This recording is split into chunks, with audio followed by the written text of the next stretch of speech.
throughout all of the Dragon Ball series, there has been a variety of different transformations. So I thought it'd be a great idea today if I were to make a tier list on all of the following Dragon Ball transformations, dictating which one is the best and which ones are the worst. If you guys love Dragon Ball, make sure you guys do leave a like down below. Let me know your favorite Dragon Ball transformation in the comment section below, and let's get straight into the video. All right, bro, here is the tier list. Okay, we have like a 1 or 2, I think it's like 1 transformation on here. That's not it, but we'll get to that when we get to there. I'll probably get to that towards the end, but we're gonna go over what we have here first. Okay, starting from the first one right here, this is the Great Ape or the Ozaru transformation. This is basically one of the first transformations, or no, I think it is the first transformation that we see throughout all of Dragon Ball. Now, the Ozaru transformation is original, right? Like, I do love the background to the Ozaru transformation. I like how the Ozaru transformation is classified to the Saiyan race, particularly those who are either half-breeds or full breeds of Saiyans. After a while, you kind of just look at this, especially with how Dragon Ball has been progressing throughout the years, you kind of look at this and you don't find that much interested in anymore. So I'm gonna put it in the D category. Okay, now everything that I put in D category, I'm gonna say something like, I don't think I really hate any of these transformations. I just don't like them as much as some others. You know what I mean? Hopefully that makes sense. All right, next we have Super Saiyan 2, bro. Oh my God. Bro, I love Super Saiyan 2, right? I know it shows Teen Gohan there, which arguably is my favorite character in all of Dragon Ball. But Super Saiyan 2 itself is such a legendary transformation. I love the way it was introduced with Super Saiyan 2 Teen Gohan. The electricity around the freaking transformation, and oh my God, this transformation is just so good. I gotta put that transformation in S tier, bro. Come on now. This transformation is fire. Next, Super Saiyan 4. I'm gonna put this in D tier. You know what No, I'm joking. I think Super Saiyan 4 is a very unique transformation. I think it is arguably probably the most unique style out of every transformation that you see in Dragon Ball. Like, literally the red eyeliner around Goku's eyes, bro. You just can't fall in love with that, bro. You have to fall in love with it, bro. Come on. The way this form came about, I wasn't like the biggest fan of. Like, it didn't really make too much sense to me, but I love the design. I love how Goku is in this transformation. So Super Saiyan 4, I'll put it in S tier. I'll put it in S tier. It's up there with my Super Saiyan 2. I don't know if I like it more than Super Saiyan 2, but I definitely love this transformation. Ultra Instinct Omen is here. Okay, now Ultra Instinct Omen really shouldn't be on here. I get that I get why it's on here, because it gives you like a different visual of the actual transformation. This transformation in Kaioken, they really shouldn't be on here because they're both techniques. They're not really transformations. Ultra Instinct is supposed to stand for Migat Tenno Gokui, which is the mastery of self-movement. So that is exactly why it shouldn't be here. It gives you a different visual of Goku, and then you go to Mastered Ultra Instinct. So I get why it's here, because of the visual. But just for the fun, I'm just gonna rank it anyway. Ultra Instinct Omen, the actual visual of this transformation, I absolutely love it. I don't think I love it more than Super Saiyan 2 or Super Saiyan 4, so I'm gonna put it in the A category. I love the way this was actually introduced, right? I think it had a beautiful debut in the actual Dragon Ball Super anime. We can't forget, this is probably the most iconic scene in all of Dragon Ball Super, right? Like, where Goku comes down and he goes against to face Jiren again. Like, it's just such a rememberable scene, bro. And it also did break the internet, you know what I'm saying? All right, next we have the legendary Super Saiyan transformation Broly. This is now being called Broly Full Power. But this transformation is pretty good, bro. Like, bro, I like how Broly has his own like unique style of his own Super Saiyan, considering the fact that he was basically born with a different level of power here. And this is why I really love this transformation of Broly. I like how it's unique to him and only him, which is something else to take from this transformation. So I will put this transformation in the B category. Okay, I'll put it in B category. I'll call it Broly Full Power, but I'll put it in B category. Okay, next we have this transformation. I'm pretty sure this is supposed to be like Mastered Super Saiyan Blue or something like that. I'm just gonna put it in D category then. Like, I think this is only shown in the manga, but the thing with this transformation is just like, I think Super Saiyan Blue in itself is sort of like a meh transformation. So like, to actually like have like, you know, like different variations of it, like it kind of goes lower for me, you know what I mean? Like, I don't hate the transformation, don't get me wrong, but like, it's just not as interesting as others to me, if that makes sense. But yeah, this transformation was featured in the manga version of the Goku Black arc in Dragon Ball Super. So I know where this is from, don't worry, I've read the manga. All right, next we have Mastered Ultra Instinct. Now, I don't really like the Mastered Ultra Instinct form more than the Omen form. I think the Omen form is a lot more unique. I think the Omen form actually suits Goku a lot better than the Mastered Ultra Instinct form. I don't hate Mastered Ultra Instinct, though. I think it's a really unique transformation as well. Just like silver hair, and it just fits the eyes. So I will put it right. I'll put it in the B category. I don't know if I like it more than Broly's transformation. I think it's good. Don't get me wrong. I don't hate this transformation. I just don't think it's kind of hard because Omen exists. That's why I look at this transformation differently, because I prefer the Omen design more than the actual Mastered Ultra Instinct design. But that doesn't mean I hate the Mastered Ultra Instinct design. I think it's a very unique design as well. All right, now we have the, oh my god, this transformation. Okay, False Super Saiyan, I'm putting that in D category. Preferably, like, I'm gonna be honest, I think this is the one Dragon Ball transformation that I'm not really a fan of. I don't really like this transformation too much. I just think this transformation didn't really even make sense, to be honest. Hence why I don't really like it. It was only featured once in a movie, and I sort of get it in the Lord Slug movie. I sort of get the transformation, but we know nothing about it. It was not canon.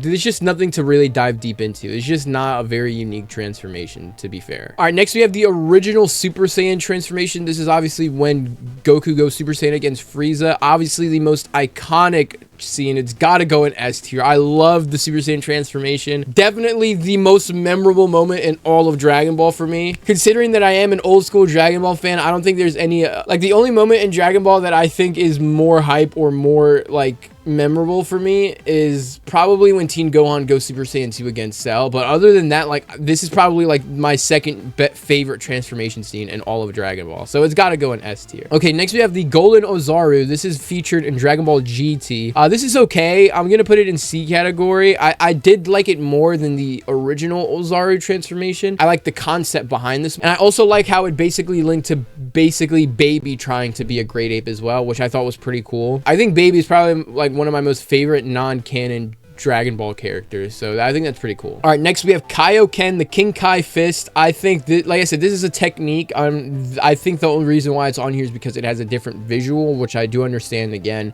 the Kaioken, I love the Kaioken, bro. I love the Kaioken. I'm gonna put it in A tier. The Kaioken, the reason why I liked it so much was because it was like the first time we actually got to see something new in Goku that consisted of a visual, you know what I mean? And that was featured in early Dragon Ball. But the reason why that's so memorable for me is because the Kaioken was used for a long time, and then it stopped being used because Goku obviously had access to Super Saiyan. But then I did like how they did revive the Kaioken back in Dragon Ball Super with the Super Saiyan Blue transformation, which is why I think it's just so memorable. And then when Goku comes back to fight Nappa and he uses the Kaioken, oh my gosh, bro, it's just such a memorable moment, bro. I think it had a beautiful debut, and I think it remained relevant for a very long time for the right reasons as well. Super Saiyan 3, oh my gosh, I feel like I'm gonna get a lot of hate for where I'm gonna put this.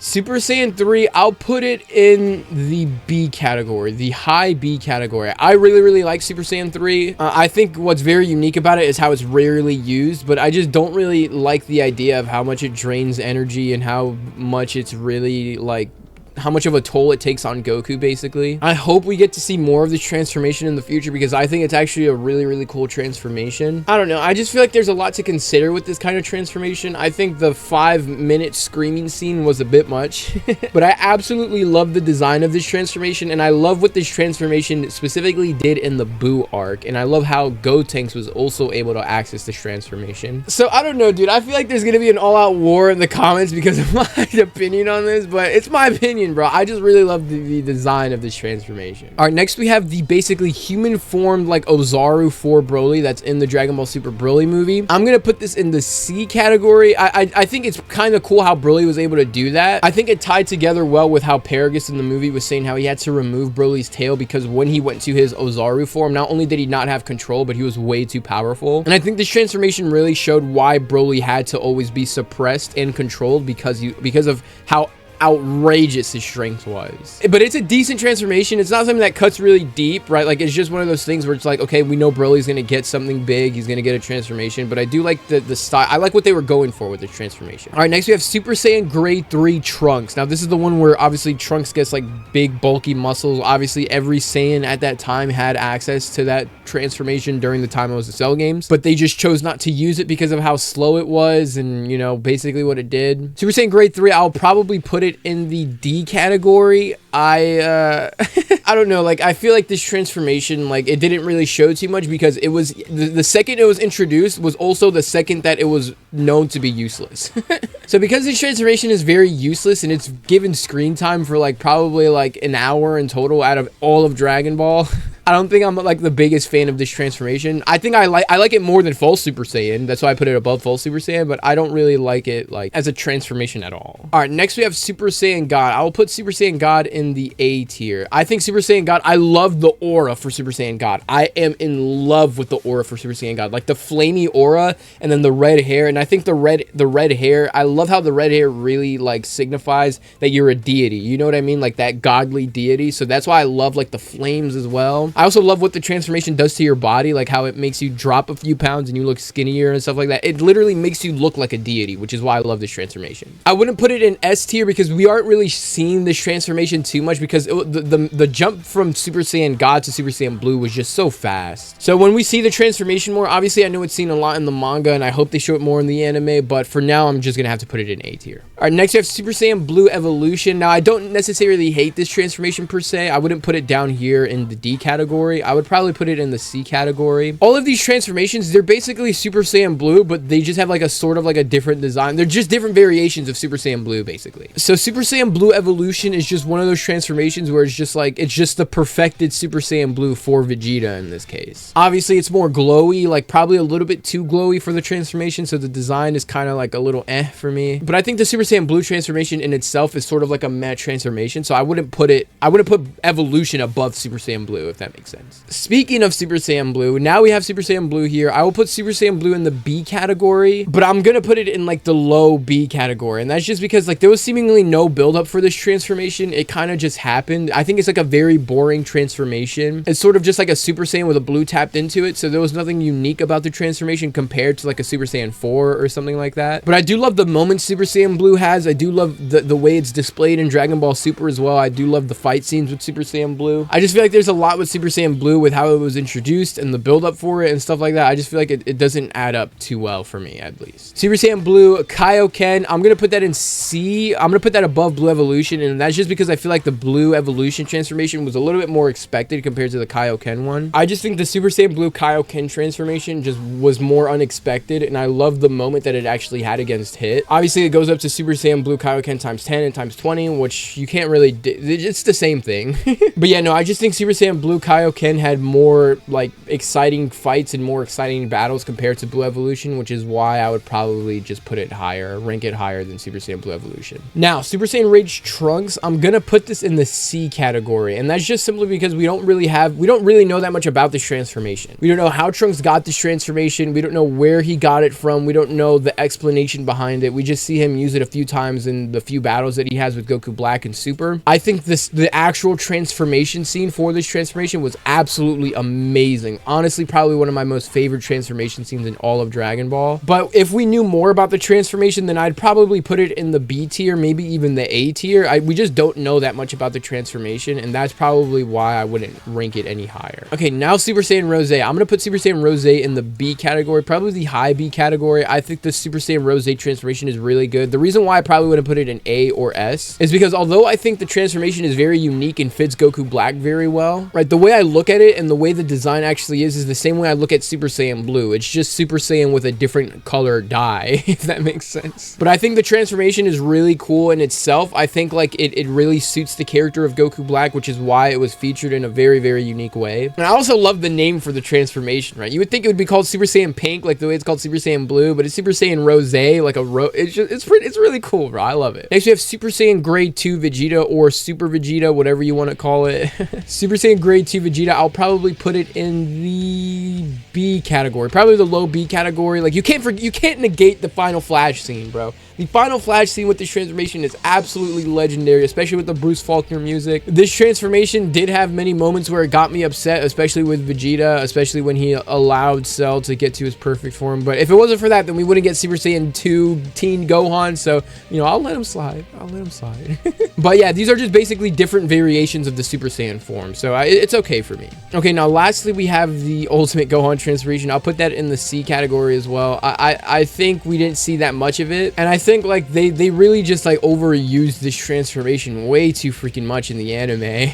Like 1 minute Gohan can transform to this, and then the next minute he can, and then like they give it like so many hype moments when it really doesn't need hype moments. Like we know he should have access to this, so that's why I'm just like, I guess I kind of get it, but no, it's just overused way too much, and I'm glad we're at a point where we have Beast Gohan. Speaking of Beast Gohan, that is a transformation that isn't on this list, so I would put Beast Gohan itself, the transformation itself, in the A category. I love the transformation. I love the red eyes, and I love the hair for the transformation. I'm intrigued to know more about the transformation and what it actually does and how it specifically relates to Gohan himself. Unfortunately, I don't think we have that much about it just yet, but we will get that more in the future. Hopefully with where the manga is leading to, we'll get more of that. But yeah, Beast Gohan, I think it's absolutely legendary, especially with the way it debuted. I'd put it in the A category. Another transformation that isn't on here is Super Saiyan Grade 4 Goku and obviously Teen Gohan. If you guys watch the Cell Saga, you'll see that there's a Super Saiyan Grade 2, Super Saiyan Grade 3, and then Super Saiyan Grade 4. Super Saiyan Grade 4 is the transformation that Goku was using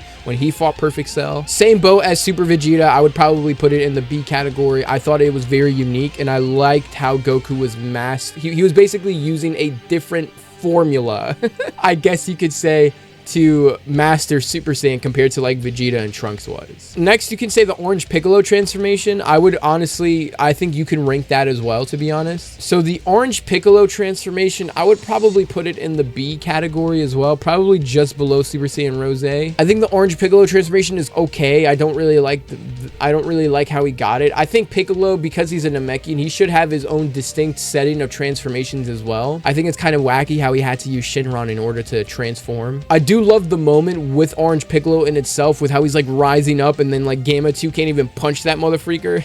And then we just see freaking Orange Piccolo absolutely annihilate Gamma 2 with one punch. But yeah, nonetheless, I thought it was a decent enough transformation, to say the least. But that's basically it. That's my tier list. Let me know what you guys think about all of this in the comment section below. I'll leave a link to this exact tier list down in the comment section below so you guys can make yours as well. Tweet me and send me your tier list. I'd love to see your tier list. My Twitter is down in the description below. But no, that's basically all I have for today's video. I hope you guys enjoyed it, and I'll see you guys next time. Peace out. Hey, it's me, Goku! If you're new to the channel, don't be afraid to hit a like and subscribe button so you can be updated for all the new content PBL Gaming makes. See ya!